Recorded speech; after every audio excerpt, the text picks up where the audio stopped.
Har bir homilador ayol ushbu 3 ta muhim holatga qat'iy amal qilishi kerak. Birinchi holat oyma-oy qon tahlilini topshirish va gemoglobinni qat'iy nazorat qilish.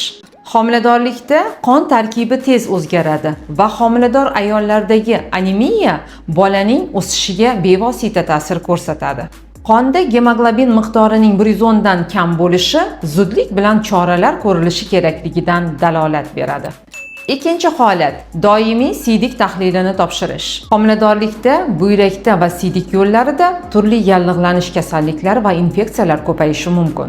Siydikda oqsil, qand miqdori hamda bakteriyalar aniqlansa, homiladorlarda pielonefrit, gistuz va diabetni yuzaga keltirishdan dalolat beradi. Bu o'zgarishlar vaqtida davolanmasa, og'ir asoratlarni keltirib chiqarishi mumkin, hattoki erta tug'ish xavfini yuzaga keltiradi. Homilador ayollarda ayniqsa 3-trimestrda ko'p uchraydigan muammo bu preeklamsiya, ya'ni qon bosimini patologik yuqorilab ketishidir. Agar ushbu o'zgarish o'z vaqtida davolanmasa, homilada og'ir asoratlarga olib keladi. Homilada qon aylanishi buzilishi, hattoki homila rivojlanishdan to'xtashi ham mumkin. Go'zal homilador qizlarimiz, sog'lom farzand dunyoga keltirish sizning qo'lingizda. Shunday ekan, salomatligingizga e'tiborli bo'ling.